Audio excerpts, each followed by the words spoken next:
Pablo, gracias por venir, buen día. Hola, buen día. No, gracias a vos, Jorge. Bueno, el otro día anticipamos un poco el tema que veníamos a hablar. Ayer hablamos con Gustavo Trankels, que obviamente no tiene que opinar de eso, no es que quiera opinar, pero bueno, su antiguo paso por vialidad es como que uno le puede pedir algún datito técnico de lo que es no tener al día o programada la obra del paso urbano. ¿Vos qué opinión, vos como concejal, qué opinión tenés de lo que está pasando? Mira, en realidad lo primero que hay que decir es que una enorme desilusión pensar que en el presupuesto nacional 2026 no se haga referencia en absoluta a la obra del Cholo. A ver, yo no tengo mucho trato con los libertarios, pero ¿no habían dicho que por ahí algo incluía? Mira, podrán... ¿Dijo Lieberman en su momento? No, lo que sucede es que en aquel momento cuando hablaron las referencias libertarias en Bahía Blanca sobre la obra del Cholo fue en el presupuesto 2025 que ahí figuraba una partida presupuestaria del Tesoro Nacional de 27.500 millones de pesos. Y bueno, después por supuesto que ese presupuesto no se trató, por ende quedó en la nada. Pero bueno, lo que nos generó... Sí, para explicar bien a la gente, la única vez que figuró tampoco se hizo. Absolutamente no se avanzó nada, es decir, la obra está absolutamente paralizada en alrededor de ese 43-44%. ¿Cuál fue el argumento de no ejecutarla? Porque no se aprobó el presupuesto. Ah, claro. Al no aprobarse el presupuesto no existía una fuente de financiamiento para esa obra. Lo cierto es que ahora lo primero que empezamos a mirar en el presupuesto eran las planillas anexas, a ver si figuraba la obra del Cholo, y no figura ni con el Tesoro Nacional como fuente de financiamiento, pero tampoco hay ninguna referencia a algún crédito internacional, ya sea el Banco Mundial, el Banco Interamericano de Desarrollo, la Comisión Andina de Fomento, no figura. Por ende, hay una decisión política del Gobierno Nacional de tener paralizada la obra. ¿Qué se puede hacer? Y se pueden hacer algunas cosas. ¿Cuáles son? Que nuestros legisladores, diputados nacionales y senadores nacionales, a la hora de discutir el presupuesto nacional, porque este gobierno no puede entrar en el tercer mandato sin presupuesto. Recordemos que el último fue con el ministro de Economía, Sergio Massa, como actual titular de la cartera económica del gobierno de Alberto Fernández. Entonces, no existe manera alguna de llevar adelante un gobierno sin presupuesto nacional. Por ende, siempre decimos lo mismo, Bahía Blanca tiene una simbología de una capital de provincia. Entonces, las fuerzas políticas de la ciudad tienen que rediscutir ese volumen político e insistir con sus legisladores, diputados nacionales y senadores nacionales para que esa obra comience mínimamente a tener, aunque sea una mínima ejecución. Una quimera, Pablo, eso bueno, sí. Y si no, ¿Qué diputado y senador libertario va a ir contra la idea de Milei de no poner un solo mango? Bueno, pero los libertarios no van a tener una mayoría parlamentaria. Al contrario. Bueno, viven perdiendo en las cámaras. Por supuesto, y aún en el análisis o en el debate del presupuesto nacional 2026 con una nueva composición producto de un proceso electoral, aún así, los libertarios y sus aliados no van a tener mayorías parlamentarias, con lo cual ahí hay una responsabilidad absoluta por parte de las otras fuerzas políticas de sentarse a discutir el presupuesto nacional. Y cuando vayan los funcionarios del gobierno nacional a las comisiones, nuestros legisladores disputen lo que tiene que ver con esa obra, que es una obra que ya pasó a ser no necesariamente una cuestión de transporte logístico. ¿Y por qué? Que originalmente era para eso, ¿no? Por supuesto, no solamente eso. Más allá de que es una obra de una envergadura... Yo no tengo ningún camión de cereales y hace 20 años que paso por ahí. Por supuesto, pero lo que te quiero decir, aquello que se comenzó a decir que era una obra paradigmática para Bahía, porque alrededor de 20.000 vehículos diarios pasan por ese sector, y además importantísimo para el transporte, para la economía local, regional, nacional, etcétera, pasó a ser también una obra fundamental en el caso de que Bahía Blanca vuelva a tener algún evento climatológico. Es decir, no hay... no había pensado eso. Por supuesto, el propio intendente lo dijo, hay un vasto sector de una barriada en nuestra ciudad que se ve impedido y ante la eventualidad de un anegamiento de agua, producto de una obra que está paralizada, con lo cual es mucho más urgente poder tener una resolución con esa obra. Y la resolución de esa obra necesariamente no tiene quiero que pasar. meterte en algo que por ahí no es tuyo, pero me quedé preocupado, no lo escuché yo al intendente hablar de eso. ¿Cuál sería el tema técnico que complica que eso no esté terminado si hay otra inundación? El anegamiento de agua, digamos, agua que queda como una suerte de reservorio, claro, y que por supuesto eso genera inundación. Como la de Cerri, por ejemplo. Por supuesto, claro que sí. Entonces ya dejó de ser una cuestión solamente de tránsito. Que anden los camiones más cómodos. Por supuesto, que por supuesto es fundamental, claro que sí. Pero además una obra que está destinada en 60 millones de dólares. Cuando escuchamos a un gobierno nacional que tiene que inyectar dólares en el mercado para que la tasa de interés no se dispare, para que el dólar no se dispare. Timba financiera. La timba financiera. Ahí se van miles. 5, 6 obras del Cholo todos los días. Entonces es una cuestión de prioridades del gobierno nacional. La obra pública es una prioridad. Todos los días se van de la timba financiera 5 obras del Cholo. Y vos imaginate, sí. Por supuesto, es que vos imagínate si el gobierno nacional tiene que inyectar en 3 o 4 días alrededor de 400, 500 millones de dólares. Un día tranquilo.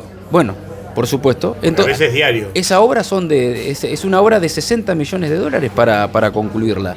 Por supuesto que es una obra de 11 puentes, es una obra de 11 kilómetros y medio que une una ruta nacional 3 con una ruta nacional 33, una obra de una envergadura enorme, pero no puede el gobierno nacional no poner el foco, la atención en la continuidad de esa obra. Y además, acá hay un problema, Jorge, se habla de la privatización. No es rentable económicamente privatizar esa obra. Por supuesto que pasan un montón de vehículos, pero está claro. Es decir, conseguir a alguien que se haga de la concesión en función de la inversión. Exactamente, por supuesto que no, es muy complicado, es muy complejo. Entonces, ahí es donde el Estado tiene que estar atento e inyectar, digamos, el dinero que sea necesario para esa obra. Porque indudablemente nosotros no podemos en algún punto relajarnos y creer que es un gran elefante blanco esa obra y que va a quedar abandonada. En absoluto, no puede ser de esa manera. No nos vamos a resignar a esa situación. Pablo, nos tuvimos que resignar a otras cosas peores. Bueno, del gobierno nacional. Está bien, pero no quiso mandar la guita para la inundación. Mira que te va a mandar la guita para el asfalto. Bueno, en principio, como mínimo, nosotros vamos a seguir insistiendo. Vamos a seguir insistiendo por el nodo logístico que implica esa obra, porque acá los propios funcionarios municipales te señalaban la erosión que se produce en el movimiento del suelo y la pérdida que hay en porcentajes de ejecución de esa obra, el alcance jurídico que tiene también para las empresas que esté paralizada esa obra y que después haya nuevamente que redireccionarla, y esas implicancias jurídicas que tiene que ver con la contratación. Por ende, insisto, Jorge, son 60 millones de dólares la ejecución de esa obra. Tiene que ver con una cuestión de prioridades. Decir que no es plata, Es decir, a esos niveles de macroeconomía. Bueno, no pero, es plata. Bueno. En macroeconomía no es plata. Pero por supuesto que no. Es plata para vos, para mí, para cualquiera que está tomando un café acá en el Café Muñoz.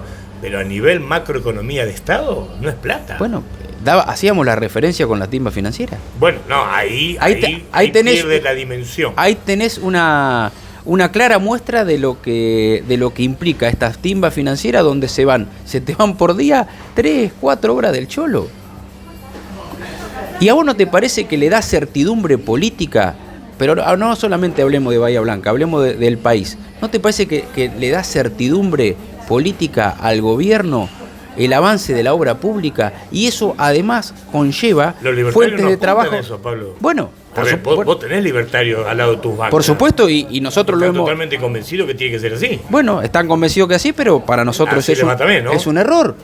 Porque de esa manera tenés mayor siniestralidad en las rutas, tenés nodos logísticos que se van cayendo, tenés producciones que se van cayendo, y además el gobierno nacional tampoco quiere transferir rutas nacionales a las provincias. No te digo que en la provincia de Buenos Aires sea el mejor ejemplo, porque la verdad que si la van a tener como la 51. Por supuesto que no. Ahora, hay otros gobernadores que a grito le están pidiendo, sobre todo gobernadores de la zona núcleo, dámela. Transferime la ruta nacional que yo me encargo.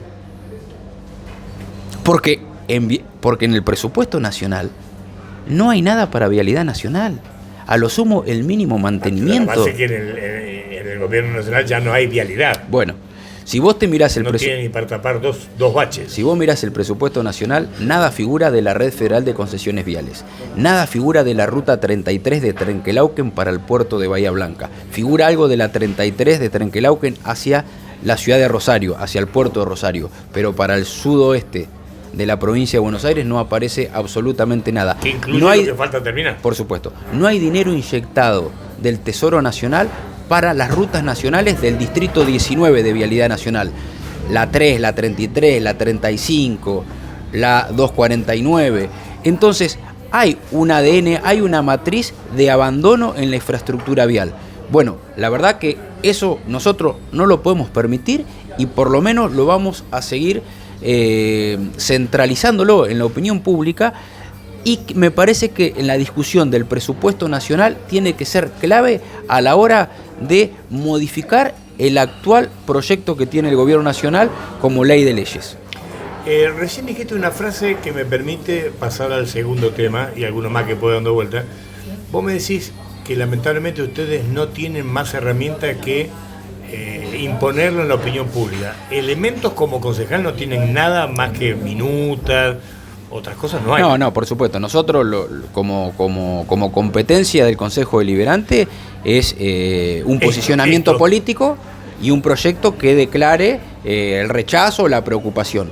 Eso desde el punto de vista como proyecto legislativo. Correcto. Pero por supuesto que el mayor alcance, y si querés esto va en sintonía con la idea que tiene el gobierno nacional de eliminar en este caso, derogar la ampliación de la ley del régimen de la zona fría. Bueno, a eso pasamos ahora. Son nuestros legisladores los que en definitiva van a aprobar o desaprobar el presupuesto nacional. Y ahí radica la discusión de fondo, en el presupuesto nacional. Después, por supuesto, podrá haber un gobierno nacional que quiera vetar, como se vetó la ley de financiamiento universitario, como se vetó la ley de financiamiento... Se vetó vetar. No, se vetó la ley de financiamiento. Se vetó, pero se lo dieron para atrás. Se lo dieron vuelta exactamente. Ahora nos metemos en el régimen de la zona fría. Sí. Pero hace un año que el Congreso Nacional discute la ley de financiamiento universitario y lo del hospital pediátrico Garrahan. ¿Sabés cuánto significa en el PBI? No, 2 pesos. En el PBI, el financiamiento al hospital Garrahan es el 0,02. No existe. Y el presupuesto universitario, la ley que fue aprobada por amplia mayoría, fue vetada por el gobierno nacional e insistieron ambas cámaras, implica el 0,23. Entonces estamos hablando de que se llevó el año legislativo el 0,25 del PBI. No es viable esta discusión en un país que tiene que generar certidumbre hacia adelante si es que quiere sentarse con los organismos internacionales a pedir crédito. La verdad que es un gobierno, por supuesto, que carece de una gestión política, que carece absolutamente de una gestión política, porque la motosierra te permite llegar al gobierno, pero vos no podés gobernar con una motosierra. En todo caso, tenés que gobernar con un bisturí si querés lograr equilibrios fiscales, pero no a costa de desequilibrios sociales. Pablito, ¿y lo de zona fría es argumentable, es charlable o también es una quimera esto? Mirá, sobre la ley de bases, en la ley de bases se quiso achicar o limitar la ampliación del régimen de zona fría y no se logró, se mantuvo, con lo cual ahora el gobierno nacional, a través de la ley de presupuesto, lo que quiere es derogar el artículo 72 de la ley de presupuesto, que es la derogación de la ley que amplía el régimen de la zona fría. Esa ley que se aprobó en el 2021, con un argumento de que no hay plata. Pero lo que debemos decir, Jorge, es que el régimen de zona fría, la ampliación del régimen de zona fría, se financia con un fondo fiduciario. Ese fondo fiduciario se aprobó por ley en el 2002 y es un fondo fiduciario que del 2021 a la fecha dio superavitario, con lo cual es falaz. Menos argumento. Es falaz el argumento de que rompe el desequilibrio fiscal. Si ese fondo fiduciario creado por ley en el 2002, con la ampliación de la ley del 2021, siempre dio superavitario. Y te pongo un ejemplo. Acá en Bahía Blanca, la eliminación de esa ley implica que 120.000 familias en el partido de Bahía Blanca se van a ver afectados, de una u otra manera. Aquellos que reciben la tarifa de gas de ingresos medios o ingresos superiores se van a ver afectados en un 30%. La tarifa de gas va a aumentar un 30%. Exactamente, a los valores de hoy, si se deroga la ley. Aquellos sectores más vulnerables, es decir, aquellos que están abajo en lo que tiene que ver con este régimen, se van a ver afectados en un 50% de la tarifa. Porque esta ley subsidia la red de gas, es decir, la que te ingresa a tu domicilio por la red de gas, y el gas envasado, es decir, las garrafas. Con lo cual estamos hablando de facturas que al precio de hoy, como mínimo, van a tener entre 30.000 y 110.000 pesos más. Entre 30.000 y 110.000 pesos más van a sufrir 120.000 familias en el partido de Bahía Blanca si esta ley se termina derogando. Más la garrafa, más el hecho de la garrafa. Bueno, por supuesto que después vos tenés que de alguna manera... No, está bien, porque, a ver, yo no estoy en una situación que me falta para comer. A lo sumo el gas me va a salir al 30% más y veré dónde lo saco. Pero si yo estoy en una situación de precariedad y aparte tengo que pagar más cara la garrafa, estoy peor. Bueno, por supuesto. En el programa, esto es un informe que hizo el CONICET acá en Bahía Blanca. El 13% del sueldo que vos recibís o que una familia recibe se va en luz y energía. El 13%. En los sectores más vulnerables, el 18%. Es decir, casi una quinta parte del sueldo de los sectores más vulnerables se va en luz y en gas. ¿Correcto? Sin esta aplicación todavía. Por supuesto. Por supuesto. Con lo cual esto va a agravar aún más la situación. Otro caso en Bahía Blanca. Durante el programa de Plan Calor que hizo el municipio, se incorporaron 7.000 familias al régimen del Plan Calor. El Plan Calor que implicaba alguna garrafa por parte del municipio, abrigos, camperas, leña, etcétera. Sí. Se incorporaron 7.000 familias en este último invierno en el Plan Calor. Esto habla de que va a acrecentar la demanda sobre los municipios, no hay ninguna duda, porque si vos le sacás subsidio, de alguna manera tenés que compensarlo. Si se sacás el subsidio del gobierno nacional, lo tendrá que compensar de alguna manera el municipio, es decir, le van a ir a tocar la puerta al intendente municipal para dar una respuesta que la verdad, en este caso, no rompe los equilibrios fiscales. Bueno, eso quería decir, ustedes en el Consejo Liberante tuvieron algunos debates con los concejales libertarios. ¿El argumento es no hay plata o no se justifica que Bahía esté en este régimen? Bueno, si vos querés rediscutir la ley del 2021, implica justamente modificarla, perfeccionarla, porque en aquel momento... Y a lo sumo modificarla. Bueno, pero no derogarla, es decir, no pasarle la motosierra y que todo valga igual. Porque si no vamos al mismo ejemplo de la obra pública. Durante el gobierno kirchnerista, ¿qué dijo Milei? Que durante el gobierno kirchnerista no existía la Cámara Argentina de la Construcción, era la Cámara Argentina de la Corrupción, porque toda la obra pública se la robaban. Ahora, vos no podés pasar de una banquina a la otra, entonces como todo el gobierno kirchnerista fue la Cámara Argentina de la Corrupción, ahora no hay obra pública. No podemos vivir en esta idea del péndulo que vos pasás de un lugar al otro. Y acá pasa lo mismo. ¿Querés rediscutir la ley? ¿Y en qué momento el gobierno nacional hablando de corrupción? ¿No? Bueno, por supuesto. Por supuesto que hay que contextualizarlo. Claro. Pero digo, ¿querés rediscutir la ley? ¿Querés que los sectores más pudientes absorban a los sectores más vulnerables? En este caso, la energía. Está fenómeno. Discutámosla. Pero en esa discusión no puede ser blanco o negro, derogar la ley completamente y no sentarse a observar cuáles son las inequidades o las injusticias, si es que existen injusticias, si es que existen inequidades en este régimen de zona fría o en esta ampliación del régimen de la zona fría. Pablito, la última. La gente cuando escucha la radio, esta u otra, yo me preocupo por la que escucha esta, tiene mucha facilidad de relacionar temas. Es como que si estamos hablando de River, hay varios temas de River. El hecho de esto de que no se hace el Cholo, ahora la zona fría, la gente la relaciona como que hay un encono para Bahía Blanca por el tema inundación, el tema subsidio. ¿Tiene lo que ver o es una casualidad? No, mira, está mal que la gente piense, che, siempre con Bahía, siempre bueno, con Bahía. En realidad... Eso agregale en la relación que después el milenismo gana en Bahía. Bueno, por supuesto. Bueno, estos tienen acá hay componentes psicológicos y sociológicos. Estamos hablando que el que puede votar al milenismo va a tener que pagar el gas 30% más. Bueno, acá hay componentes sociológicos y los amortiguadores en el Cholo. Por supuesto. Bueno, en el componente de ir a votar se juntan un montón de circunstancias.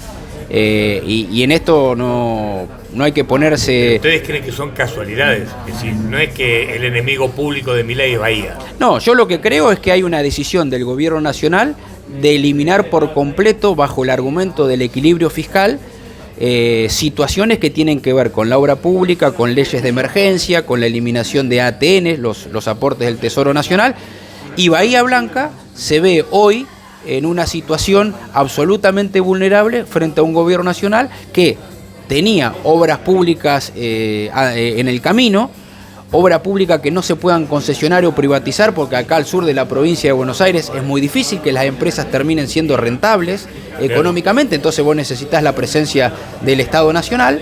Porque un empresario no va a poner plata si no la va a recuperar. Pero por supuesto que no.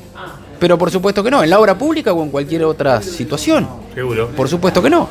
Y además se ve Bahía Blanca en el marco de dos emergencias que tuvo, donde una vino el gobierno nacional de decir, mire, ustedes tienen un poder de resiliencia muy importante, se pueden arreglar solo, en el 2023 y en el 2025 casi parecido. Bien, entonces se da todo ese componente. La verdad, yo no me pongo en la cabeza de Milei, a veces hay una cuestión de alevosía o adrede bueno, no lo sé si son casualidades o causalidades, no lo sé. Lo que te puedo decir objetivamente es que esta situación que se está viviendo con Bahía o en general, el gobierno nacional tiene que revertirla. Si no, se le va a hacer muy complejo poder gobernar los últimos 2 años. Eso también es cierto. Pero por supuesto, si no genera hechos políticos, no habla con la política, cree que la política es mala palabra, cree que son todos casta, o lleva adelante esta idea de que llegó al Estado para eliminar el Estado desde adentro, se va a chocar contra la pared. Y todos aquellos que han acompañado leyes que tienen que ver con el equilibrio fiscal y que están convencidos, y la sociedad está convencida de que hay que tener equilibrio fiscal, las fuerzas políticas en su gran mayoría están convencidas de que hay que acompañar el equilibrio fiscal. Ahora, el equilibrio fiscal, como te decía, no puede ser a expensas de un desequilibrio social. No hay manera alguna. Porque de esa forma, el gobierno nacional habrá podido llegar a ganar una elección, pero no va a poder de esa manera llevar adelante las reformas que el país necesita, reformas laborales, reformas tributarias, reformas impositivas. No las va a poder llevar adelante. Entonces se tiene que dejar ayudar, y en esa ayuda es clave lo que tiene que ver con la discusión del presupuesto nacional, y en ese presupuesto nacional nosotros tenemos que poner el ojo en 2 temas que son fundamentales: régimen de zona fría y la obra del Cholo. Que nosotros apenas observamos eso, rápidamente empezamos a hablar con aquellos que van a tener que levantar o no levantar las manos del presupuesto nacional, que son los legisladores nacionales. Ahí está la mayor responsabilidad, Jorge. Totalmente. Pablito, gracias por tu tiempo. No, gracias a ustedes. El concejal Pablo Daguerre hablando de la obra pública en Bahía Blanca luego de que no apareció en el presupuesto y el tema zona fría.